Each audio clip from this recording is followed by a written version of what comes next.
Welcome to Parenting Trap, episode 25. Hello, everyone. Welcome to Hi. Parenting Trap. First, we wanted to start off by announcing our new sponsor, Paloma Verde.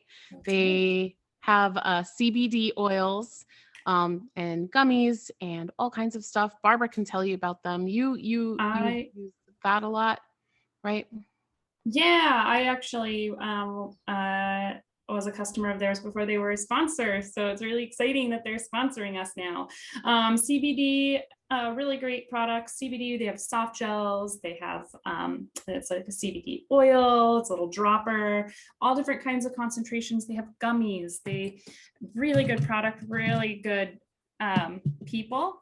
And it would be awesome if you supported us and them by purchasing CBD products from them. If you're interested in that, it helps with anxiety. It helps kind of if you want to get a little more calm. Helps with sleep. If you have it before sleep, you'll rest better. And there's all kinds of benefits. It's completely THC free, so you won't doesn't get you high or anything. You'll still be able to function through your day.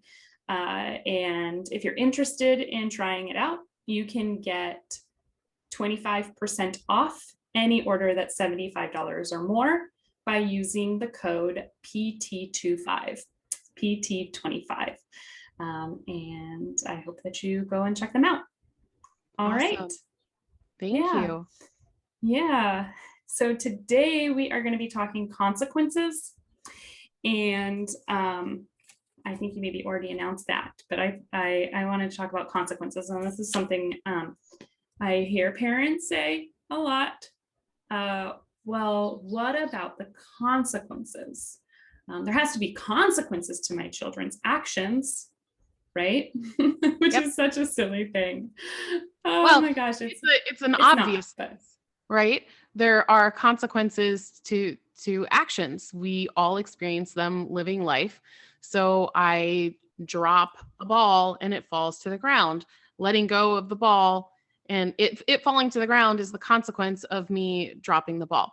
So that would be a natural consequence. A natural consequence is something that automatically happens. You don't have to impose anything special. It's just, It happens. And that happens for everyone.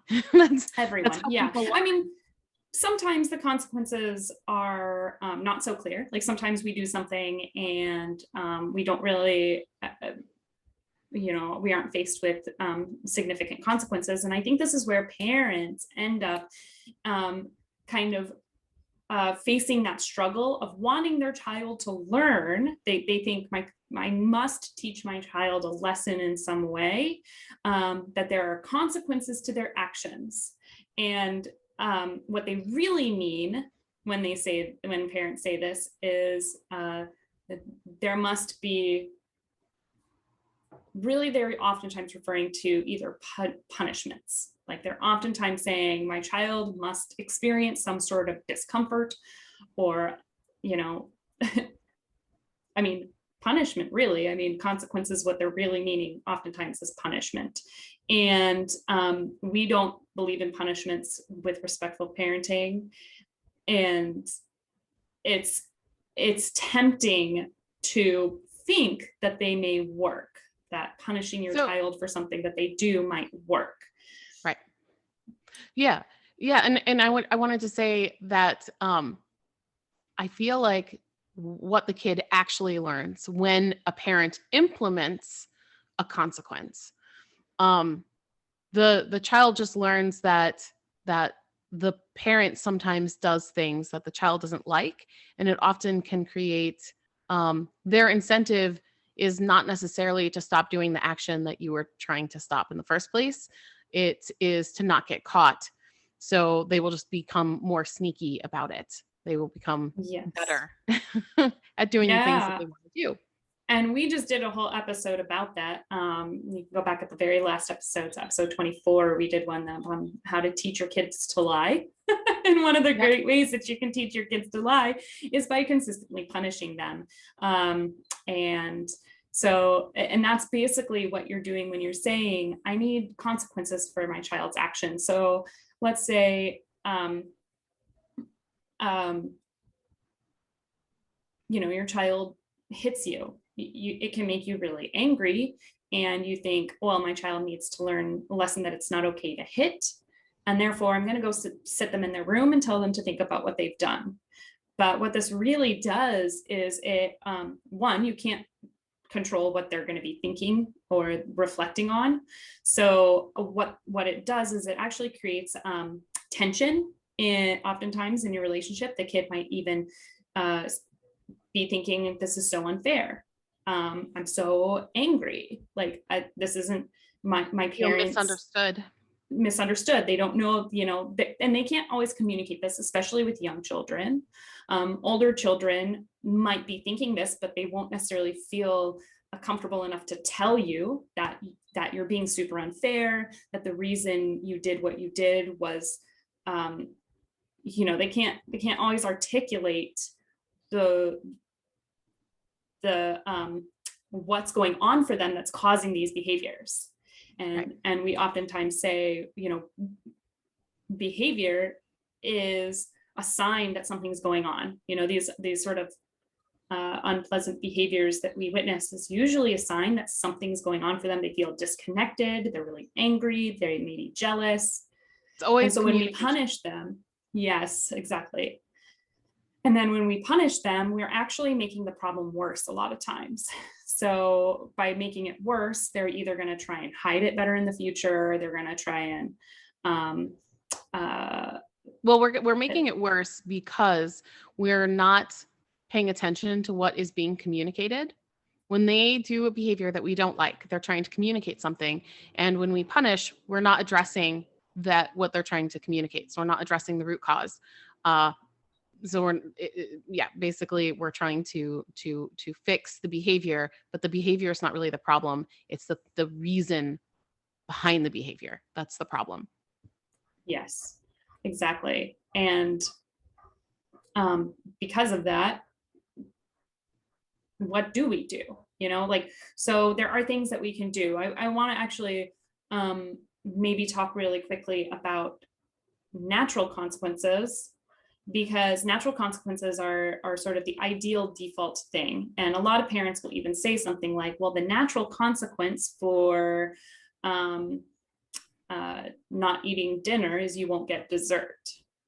That's not actually a natural consequence. A natural consequence is something that occurs if they don't eat dinner, then they're not eating. They only eat dessert, then maybe their belly, then they're not eating dinner. Maybe they're hungry. Maybe if they eat only dessert, their tummy aches a little bit. Yeah. If you have to impose something, that's not a natural consequence. Natural consequences happen automatically without you doing anything. So yes. That's the ideal default thing to go to. Toss a toy, maybe the toy breaks. Maybe it doesn't break. We can't create a situation with which a natural consequence is going to occur. Otherwise, that would make it not natural. Right. Sorry, I interrupted you there. That's it. Yeah. And those are, so, I think a lot of times parents get really frustrated about certain things. So like, okay, a big one I could see happening is, my toddler tosses my phone into the pool. The natural consequence is actually that now you have a wet phone that might have broken. That's the natural consequence. And some parents may think they need to understand the gravity of that situation, right? Well, if you force them into a corner, I know right now what's happening with me, my kids do take my phone sometimes out of my hand and try and throw it. And it's oftentimes because I'm spending too much time on my phone. Like I've asked my 2-year-old before, oh, I see you're really frustrated. Did you want to play? I realize I'm on my phone. That must be really annoying. And he'll be like, yeah.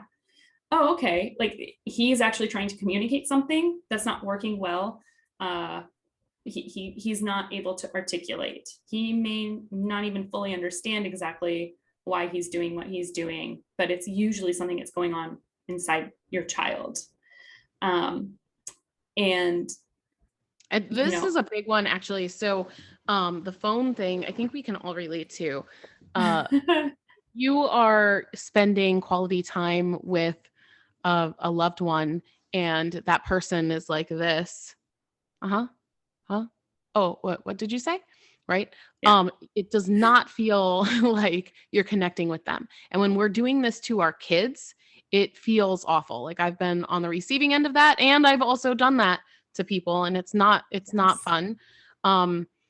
So yeah, when you're talking about the phone, like that's a big one. And if a kid starts, showing behavior that you don't like, it could be related to this. So putting this away and giving a child your full attention is huge. And so in that case, I would say the fault is on the parent for allowing the phone to be accessible to the child to then get tossed, right? Right. And also it's our responsibility to make sure that they feel loved and connected with, and we're not doing that when we're like this all day. So in that case, if the phone were to go into the pool, I would not do anything except for, I might explain. And if I had a big reaction, I might explain what that big reaction. Yeah. It's hard not to. Oh my gosh, you just threw my $800 phone into the pool. Yeah. But ultimately it would be a lesson for me.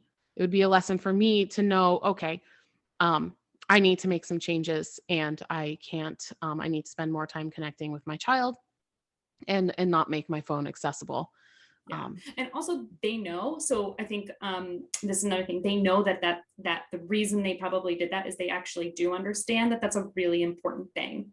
They're not going to understand that they threw your phone because they know it's important to you. They see you on it all the time. You talk on it. You feel like you are so clearly connected with it that it's not like they are unaware that it's an important thing. Now they may not. And we're talking about young children here.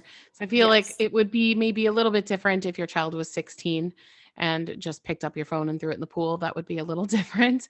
Yes, but that means there's something else going on too there. There's something that really needs to be addressed, and punishment's probably going to make them feel further separate from you, and more like, it's not going to build trust and connection. Right. You just punish them. So if you have a young enough child, they're not going to understand the real world consequences of throwing a phone in a pool. They're not going to understand that is very expensive and it can break it. An older child who does understand that, that is usually a sign that there's something really wrong. If your child is exhibiting shocking behavior like that, then there's a lot. I would say that the relationship is damaged, and there needs to be a repairing of the relationship, and that might take counseling with the child and the parents. Yes, yeah, definitely.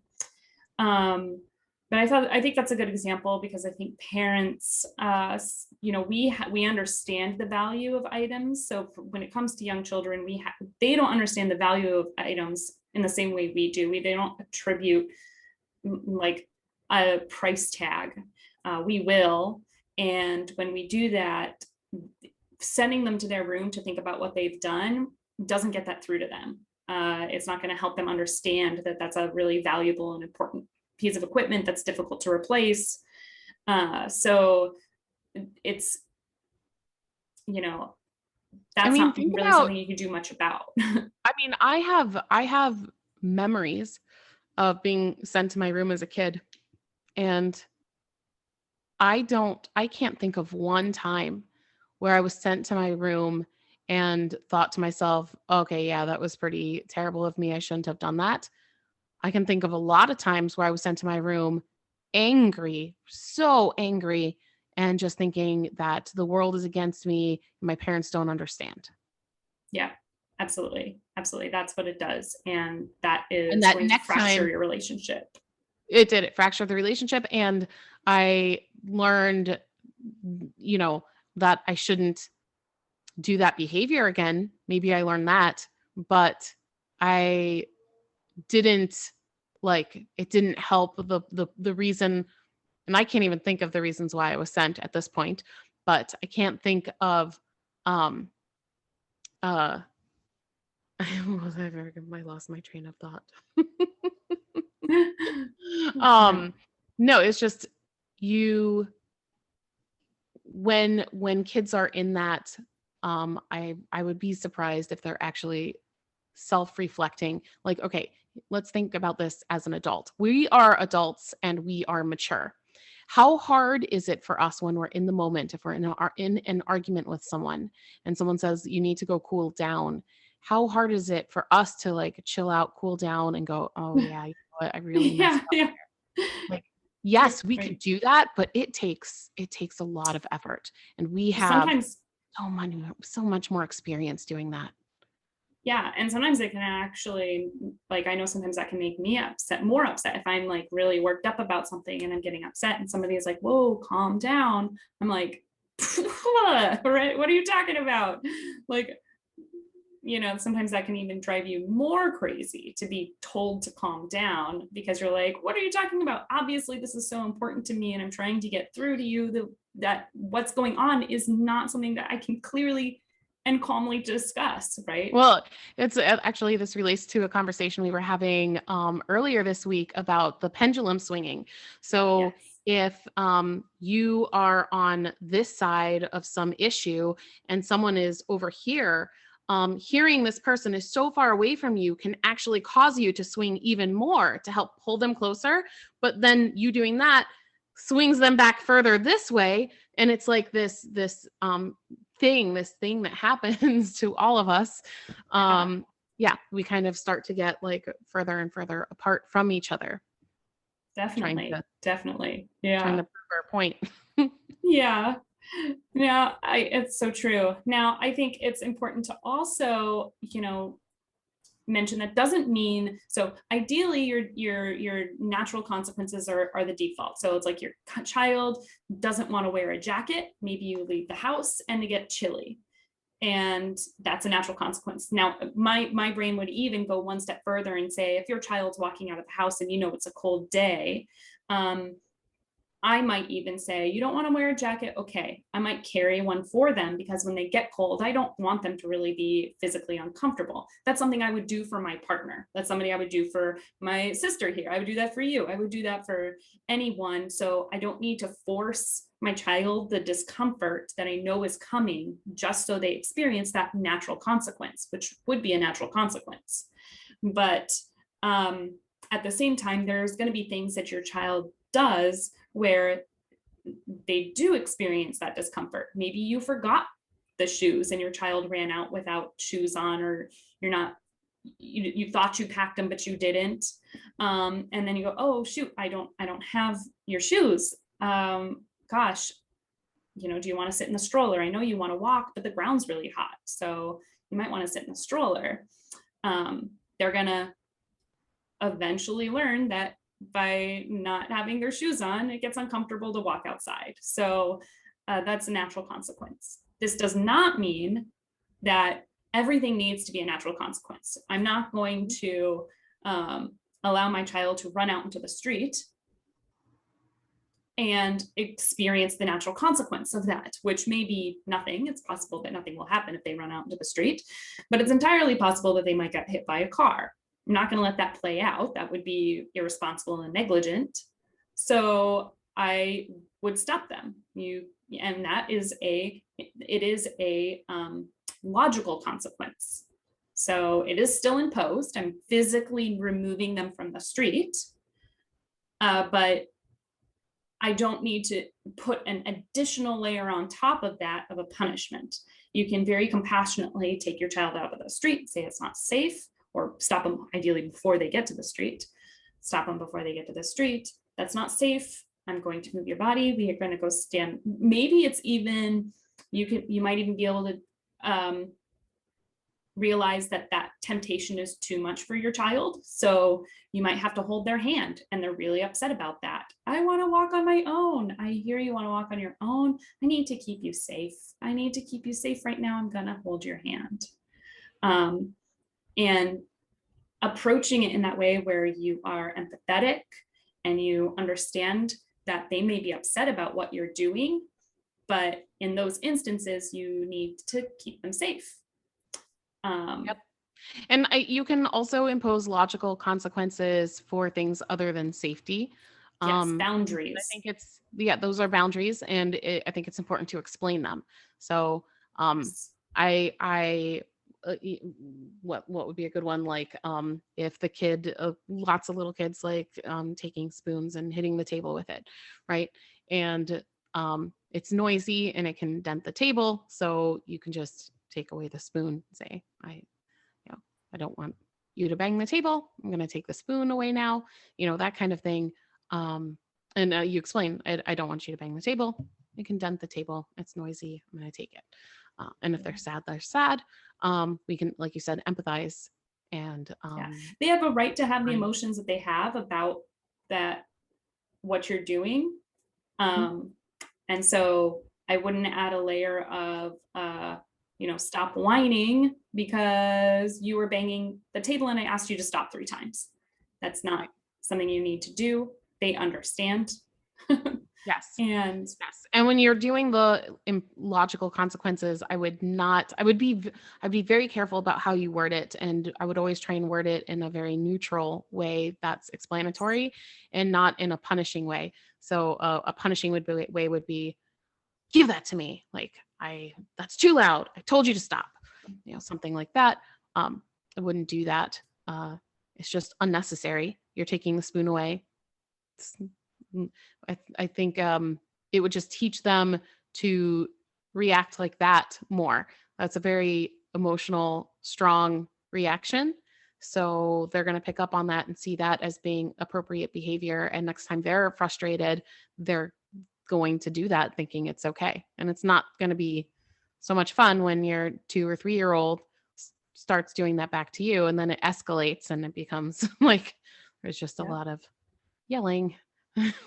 Yeah, exactly. They take something, you pick up toys and they grab it out of your hand and say, that's not where that belongs. And you're like, I was just putting your toys away, whatever it is. If you constantly doing that to them, they're going to do that back. You're right. That's a good point. Another, I think, good example, sometimes it can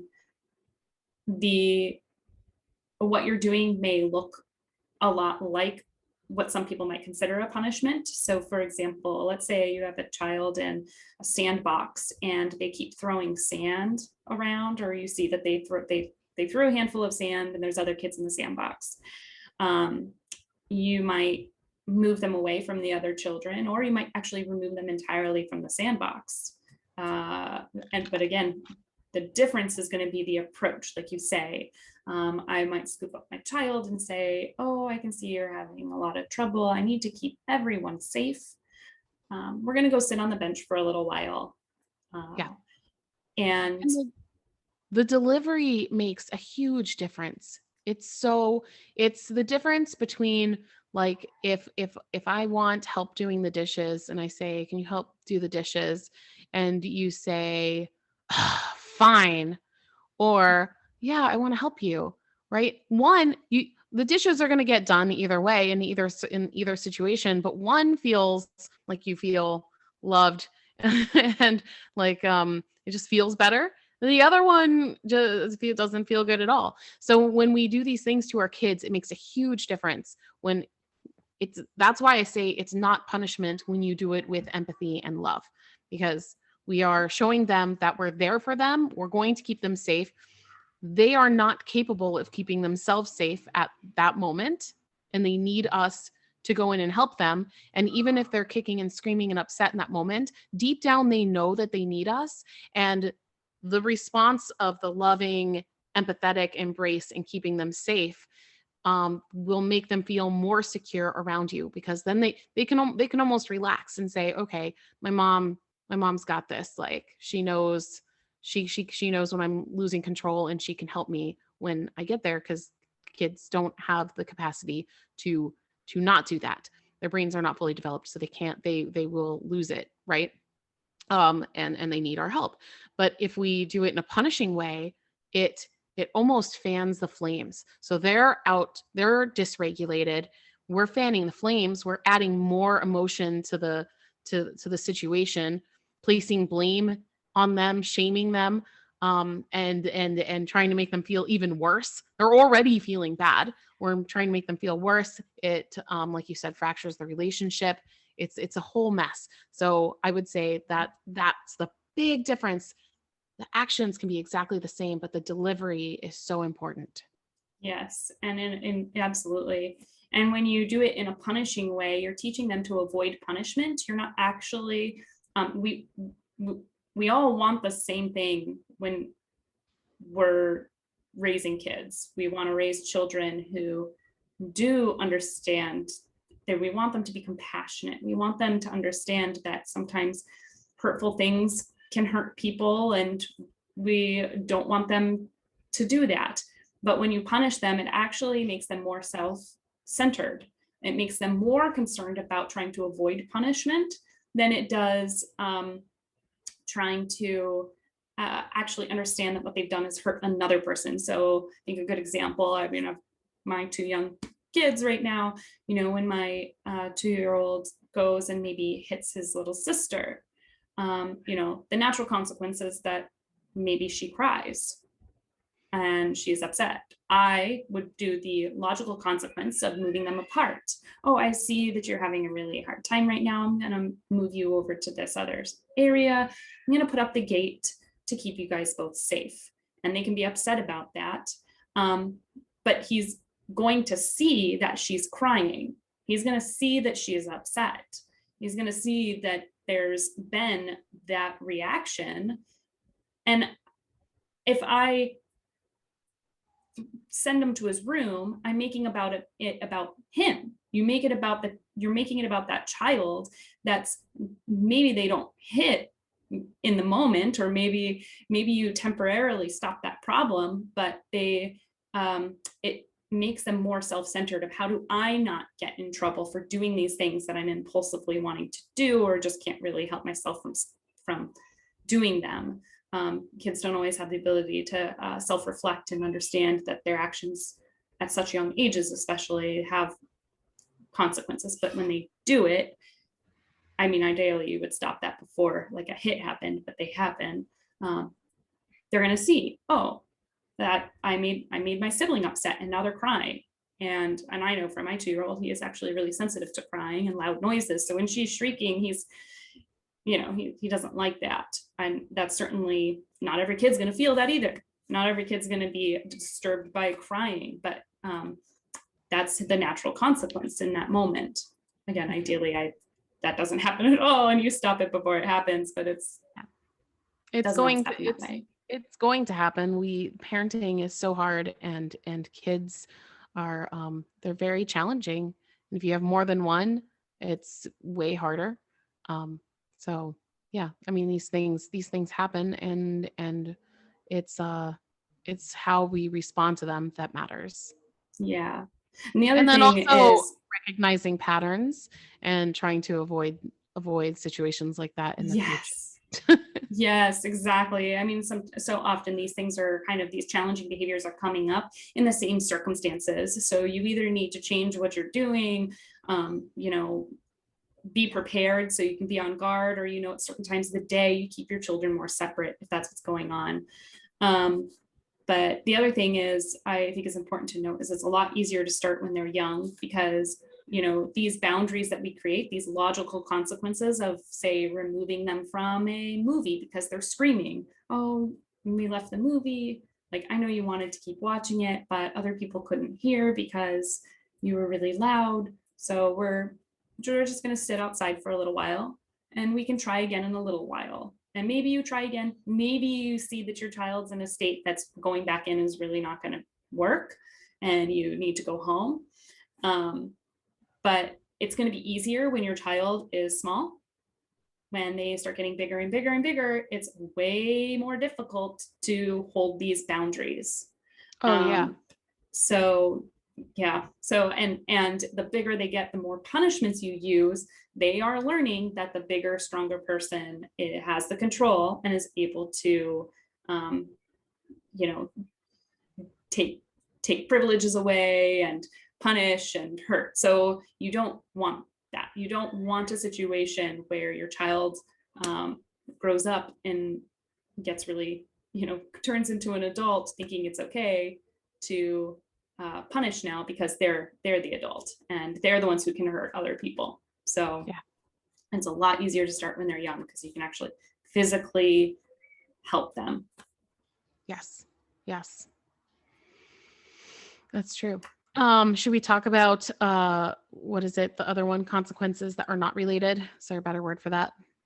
Not logical consequences. There's Unrelated? illogical consequences, but that's kind of punishment. I mean, yeah, it really is, and I think that's where. But yeah, we can touch on that. So illogical consequences are punishments, ones that don't have any relation to the behavior at all. That's the timeouts. That's the taking TV away for a week. Those sorts of things. Yep. You didn't do your homework, and so you can't play the Xbox. Right. And of course, we want our children. What's funny enough, even about homework, which I think is interesting. It's like, your child. The natural consequences is they go in and they don't have their homework done. The natural consequences, maybe when that subject comes up again, they don't have as much knowledge about it because they didn't do the reading they were supposed to. Those are natural consequences. Parents may think, I think it's easy to think, well, they're going to go in and they're going to get a bad grade. Well, that's actually an imposed consequence. That is not a logical consequence because that's actually a teacher giving a grade on something that's a teacher's decision. So that's an external consequence. That's an imposed one. Did we do an episode on grades? We talked about it. But I think we've talked about it a little bit, and I definitely want to touch on that. And maybe again, I mean, just school in general, because I mean, we maybe have some a whole nother episode. I could probably talk about like schooling in multiple different episodes, but grades, it's an interesting one. Oh, they're going to get a bad grade. That's the natural consequence. That's actually imposed. The natural consequences, maybe they don't have the knowledge and really actually realizing that they may be struggling. They may actually be having learning difficulties and other things, which makes them not want to do that homework. So you're not getting to the root of it by taking away their Xbox. It's not going to make children more motivated to learn. It's going to make them more motivated to try and hide that, or maybe get their homework done, but not ideally. Like they could actually really want to do well, but they don't know how to ask for help. And instead, they're just going to do it really quickly and not really care about it. But of course, we have a whole other thing about homework because I'm not a fan of homework at all. I think the whole traditional schooling is toxic and terrible and destroys creativity in children. And I think it should be abolished. But that's a whole host. That's a whole other episode. So yeah, I think we have like 5 different episodes we could do about schooling. So illogical consequences are always punishment, and we do not advocate those at all. It might seem like they're working because you might use them and the behavior might change. The problem with that is you're not addressing the root cause of the behavior in the first place. You're creating a situation where the kids could feel resentful, get better at lying and hiding it. Because their motivation will be not to get in trouble, which means not getting caught, not necessarily not doing what they're not supposed to do. It's more important that they understand why they shouldn't do what they were doing than just putting a Band-Aid on it and saying like, let's just fix the behavior and hopefully the understanding will come later. And that does happen. I mean, we all, I think most of us were punished as kids because that's a traditional way of handling situations. And we've hopefully most of us have grown up and learned the moral reasons for why we shouldn't do certain things. But when we were kids, I don't think that comes because it is forced on us. I think that comes through modeling. So that's and maturity. We're not capable of understanding that as kids, and as we get older, we're going to start to understand that. Mm-hmm. And we all make mistakes too. And it's so much nicer, like, you know, if you're at work and you have a deadline that you realize, oh no, I'm not going to meet that deadline. Imagine if your boss sent you to your room or office, like go sit in your office alone for 15 minutes and think about what you've done. You know, I think that we can all relate to the moments where we maybe go talk to a colleague and we say, hey, you know, I actually didn't get that project totally finished. Do you want to help me with it? And sometimes people will help each other out. Oh yeah, of course. Like, I actually have a little bit of free time. I can help you out. And we oftentimes think, well, there's consequences to life. Yes, but we also know how to ask for help around people, to the people, from the people around us. And our children don't have the same like community that we have to ask for help. We're who they want to ask for help from. And if we're not there, and they can't always ask us because they don't have the words, or they don't know really that part of the brain isn't developed. And so we need to realize that that's what's going on for them, and that we oftentimes skirt around consequences by being able to rely on the people around us. So, yes. And if we use consequences in that way, in a punishing way, illogical consequences, we cause kids to act for extrinsic reasons versus intrinsic ones. And that's not actually what I would hope, not what we want to be teaching them. We want them to be internally motivated and not motivated by external factors. Yes. Yeah, absolutely. Well, that was a long consequences conversation, but I think it's a really fun topic. And if anyone has questions, you can always email us questions@parentingtrap.com. We would love to be able to answer any questions you may have. Maybe you have a specific situation that you have used consequences in. It seems to have worked, and you can't imagine doing it any other way. If you do, I don't know, write us, let us know about it. We'll talk about it on the show and maybe discuss what approaches may be best. So questions@parentingtrap.com is the email. And please like and subscribe to this video and share it if you liked it. And that's it. Great. Thanks a lot. Thanks. Bye.